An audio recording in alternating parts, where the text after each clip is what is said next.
Good morning, everyone. I hope everyone got coffee. It's my first time here, and I'm so incredibly honored, and just the turnout is remarkable. So we're going to talk about cervical cancer today, so let me dive in. So the agenda is going to be a little bit of a broad overview, where we've come from, the incidence, the risk factors. We'll go through how it presents, how we diagnose, and then finally, how we treat. So worldwide, in about the year 2022, a little bit over 650,000 cases worldwide has been diagnosed, and the mortality is about half of that. What's surprising is in Central America and in the Caribbean, it's actually one of the leading causes of deaths.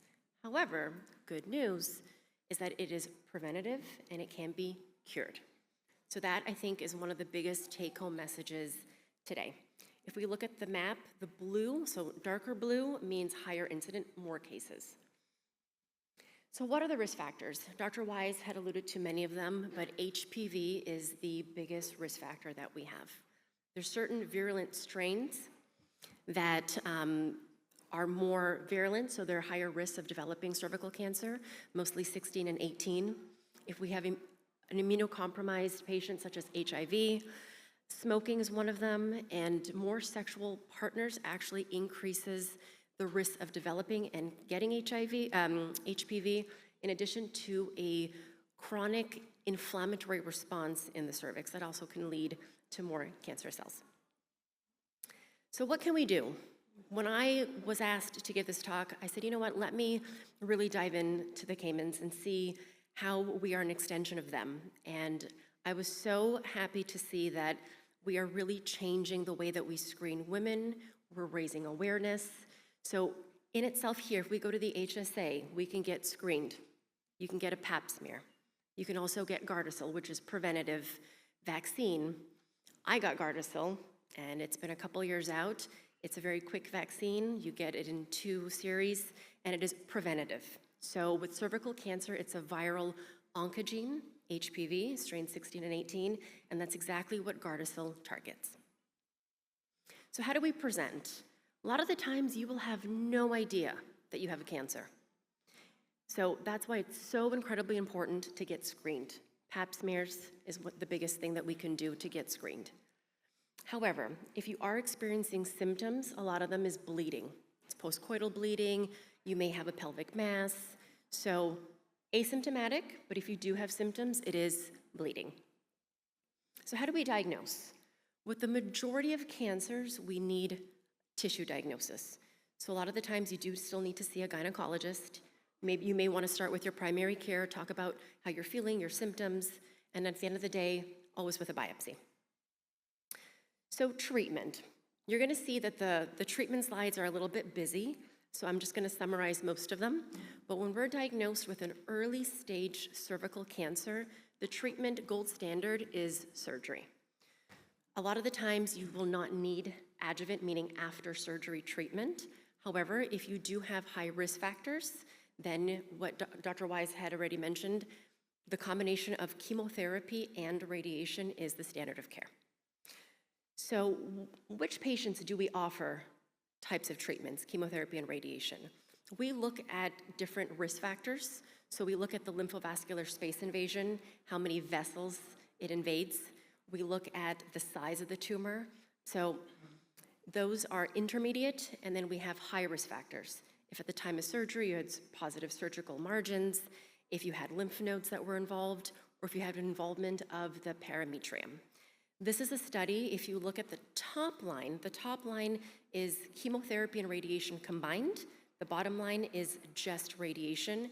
And we can see that in about 4 years, they looked at the overall survival rate, and the difference between the two groups was about 10%. So patients in the arm of the combination of chemotherapy and radiation lived longer.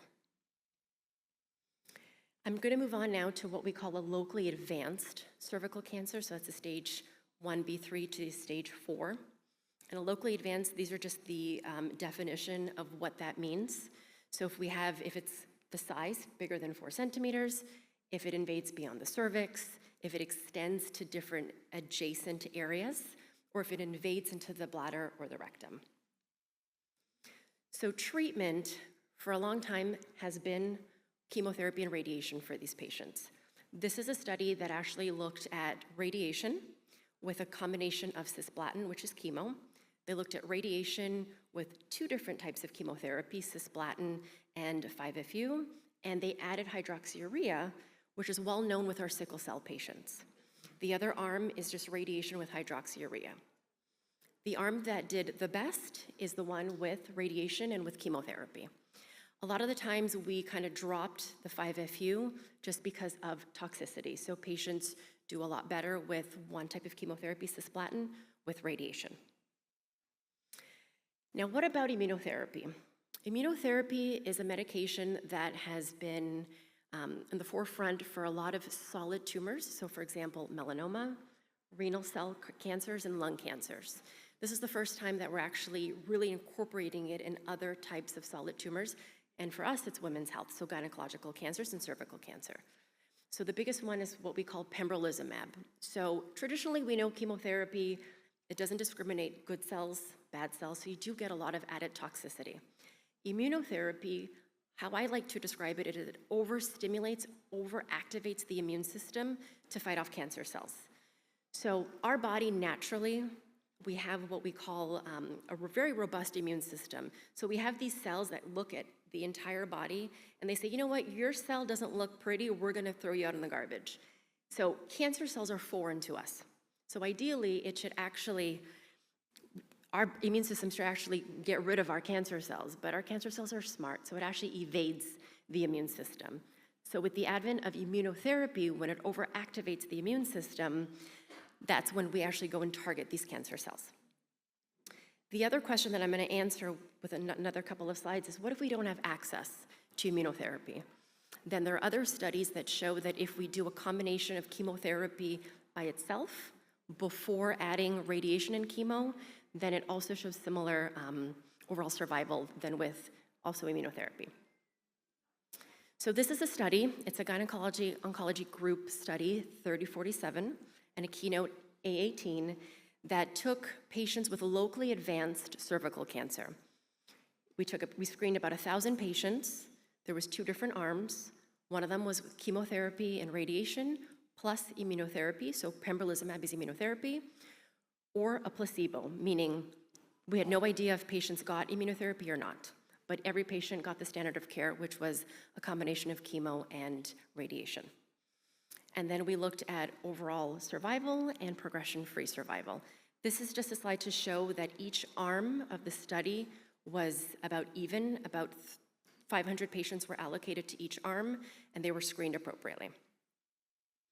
So if we look at the progression-free survival, at the 24-month rate, the arm that's the higher one, so the blue one, I think it comes out as blue, yeah. So the blue one actually is the arm with the immunotherapy plus chemo-RT, and it shows that it has a 67.8% versus the arm with just chemo and radiation at 57. And this highlights that the ones to the left actually favors the immunotherapy arm. So the highlighted is the locally advanced cervical cancer. The overall survival was in tandem and parallel with our progression-free survival, so the arm with pembrolizumab did better. And Merck has now released a standard of care, so with the addition of Keytruda, which is immunotherapy, pembrolizumab, with the addition of chemo and radiation is now the new standard of care for locally advanced cervical cancer. And this is just the addition of it in the NCCN guidelines. So what if we don't have access to immunotherapy?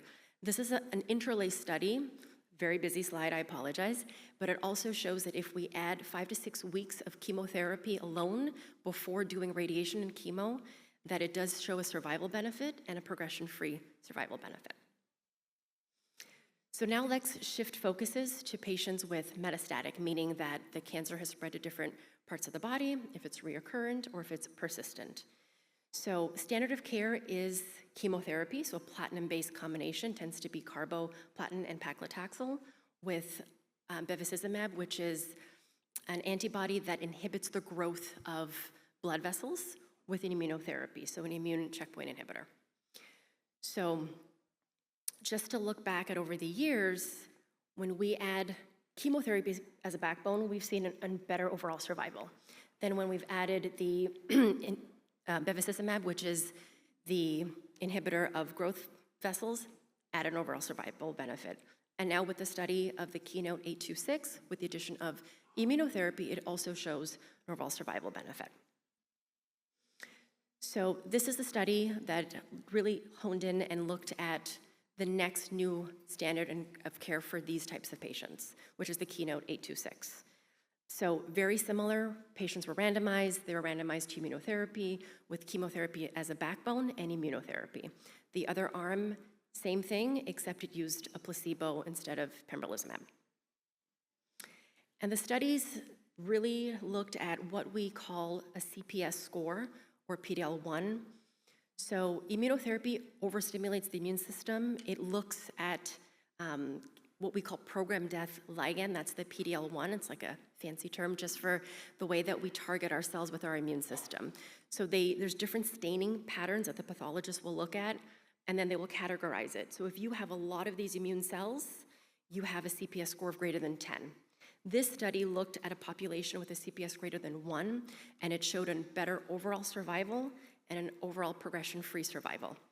So it looked at the immune status of our tissue, of our tumor cells. This is a slide to highlight that some patients were excluded with the use of Avastin, which is bevacizumab, for reasons because of the side effects. So for example, it can cause high blood pressure, it can cause decreased wound care healing, and it can also cause fistulas. So based on the patient's comorbid conditions, some patients were actually excluded from using bevacizumab. And this is one slide to show that at the 2-year mark, so the 24-month mark, the left side is with the use of bevacizumab, the right side is without, and you can see the difference of about 15.2 months with the use of bevacizumab versus 6.3 months without the use of bevacizumab. So in our practice, we use a lot of this with immunotherapy and with chemotherapy because it does show an overall survival benefit with our patients. This is a very similar study. So instead of using pembrolizumab, this study used atezolizumab, which is also immunotherapy. Very similar results. The trial study was very similar. It was a phase 3. It was an open label. It was randomized 1-to-1. Again, this one used atezolizumab instead of pembrolizumab with a backbone of chemotherapy. The only difference is that this one did not have a placebo. So versus the KEYNOTE, the previous study did have a placebo. Very similar overall survival and progression-free survival with the introduction of immunotherapy. The difference with this one too is that they did not subcategorize patients with the CPS scoring. However, patients still had the same benefit. Okay, so these are just the little differences between the two studies. It was all patients had the use of bevacizumab in the BEAT study, which is the one with atezolizumab, and the KEYNOTE-826, which is the use of pembro, included the placebo, included the immune status of pathology. All right, so this is a new study. It has been approved in Japan. It is yet to have approval in the US, but this uses a CTLA-4 and a PD-L1 combination. So it's a bispecific antibody. The CTLA-4 actually primes the immune system to have the immunotherapy work even better. So randomized study, the name of the medication is cadonilimab. They used chemotherapy, and the other arm used a placebo. Overall survival and progression-free survivals were the two primary endmarks. And in Japan, it showed an overall better progression-free survival and overall survival benefit. The only thing is when we do studies, we like to generalize to the population, so that's why it is a standing approval in the Asian countries, but has yet to be studied within the American or North American market. Now, what if we have different lines of treatment? We've done the first line treatment, we've progressed. There's another antibody conjugate that actually inhibits the growth of microtubules in cancer cells. So these microtubules actually take cells and they will divide them. So this antibody just inhibits that. So it's called tisotumab vedotin, and that is an FDA-approved medication for patients with later lines of treatment. Again, you see an overall survival benefit and progression-free survival. And these are just the studies and the graphs to allude to that. So practice changing. If you look at the landscape of oncology, especially in cervical cancer, these are the practice-changing trials when we add cisplatin to radiation, when we've added paclitaxel and cisplatin to metastatic patients. Avastin, bevacizumab has been practice-changing with better overall survival benefit.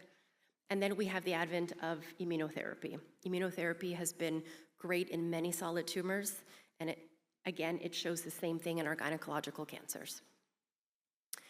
So Lizette actually inspired me with your story with your preemie, that I'm gonna share one of my stories. So I'm of Caribbean descent. I went to a Caribbean med school.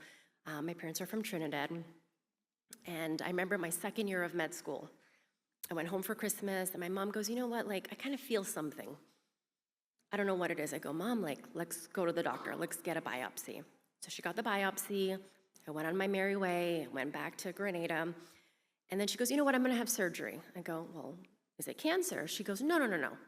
It's not. It's not cancer, but you don't worry about it. Go back to school.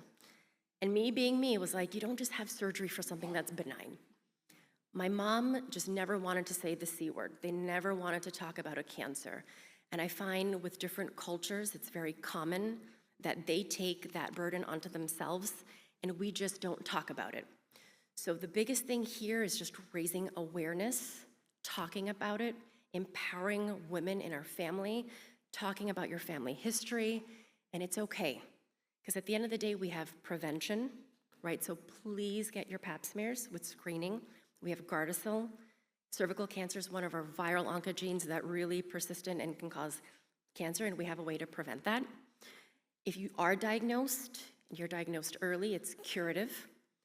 If it's metastatic, then we have so many new different types of personalized medicine, such as immunotherapy, that can help prolong your life with a good quality of life. But at the end of the day, I think talking about it is one of the biggest things that we can do as a community. All right, thank you.